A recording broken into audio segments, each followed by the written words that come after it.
Okay, so we have saved our file or our tool. So let's just go back up to subdivision level 5, and we'll make sure that our 3D layer is enabled.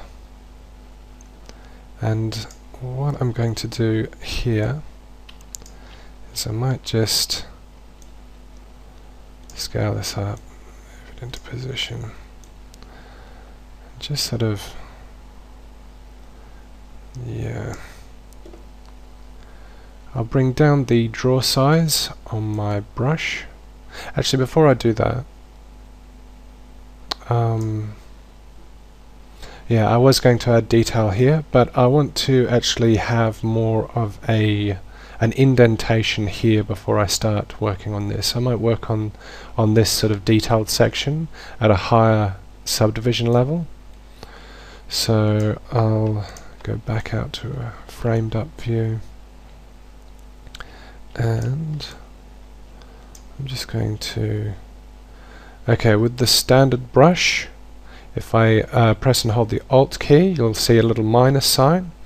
This basically reverses what we would normally get, which is that instead of building up in this area, we're actually going to gouge out sort of places instead.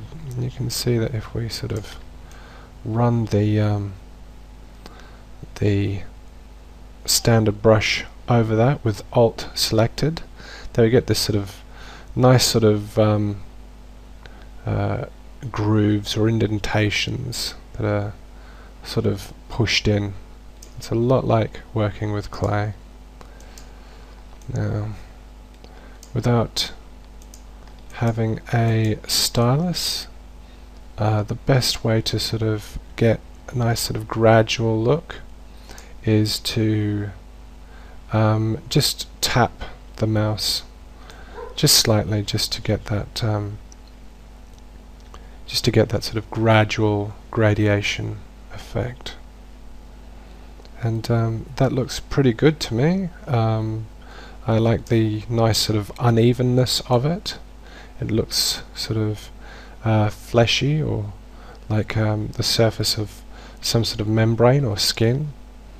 It's symmetrical across the axis, but it's not symmetrical in each cell, which means that when this mesh is stacked, we're going to have a nice sort of alternating pattern. So yeah, I like that. What I'm going to do now is I will take that 3D layer off, or just unselect it. I'm going to subdivide our mesh.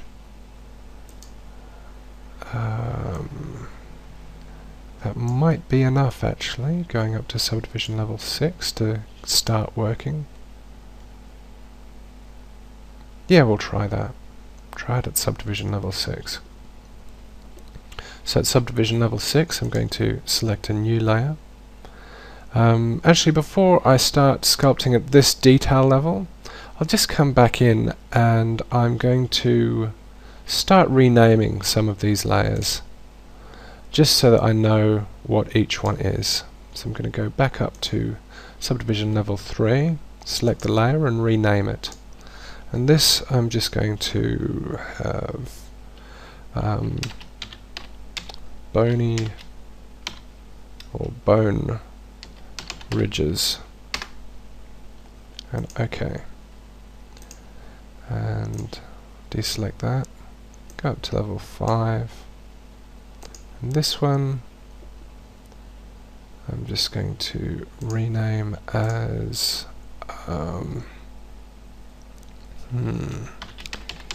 indent,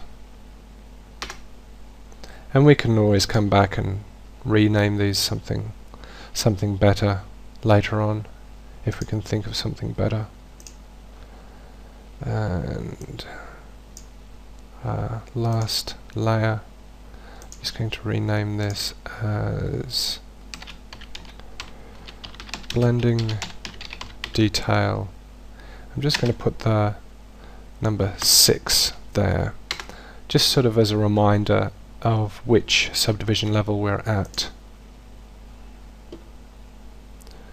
Okay, so with that layer enabled and selected, I'm just going to come in here and start developing a little bit of flow here. So I'm going to bring this draw size down a little bit. Let's see. You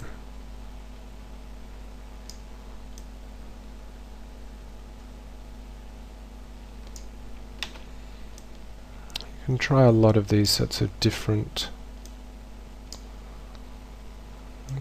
maneuvers, different movements, just until we sort of come up with something that we like, something that looks nice and biological.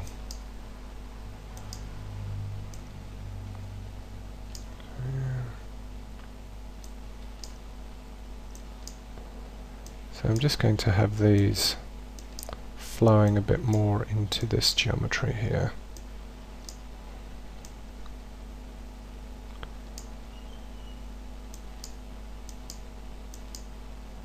As you can see, I'm just sort of tapping around that area with the mouse,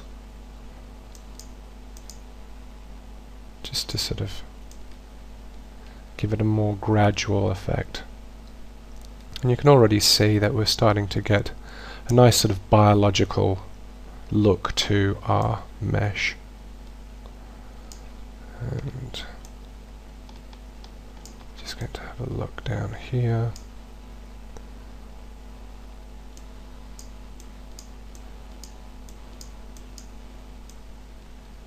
Okay.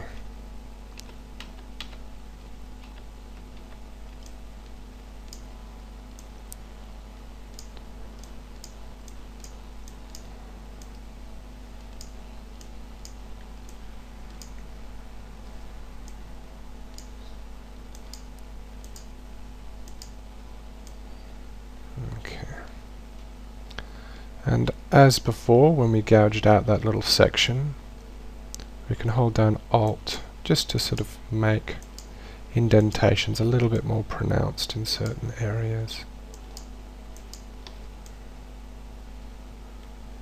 So we've got a nice sort of narrowing of the ribs down here.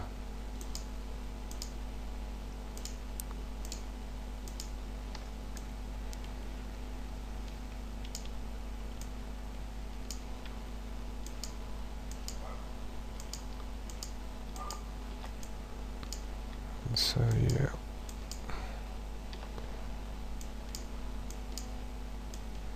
So there you can see that we're getting a certain sort of shape coming through. And I don't have any sort of predefined ideas as to what shape I'm going for.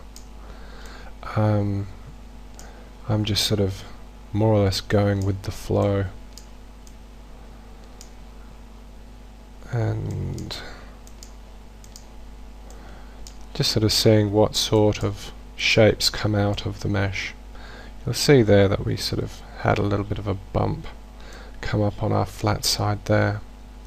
We probably don't need to worry about it, but I'm just going to undo just to sort of, just because I don't want it distracting me. And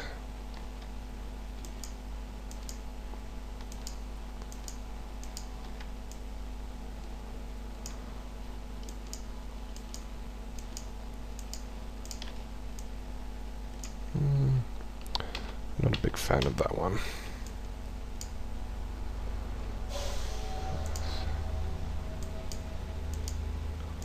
There we go.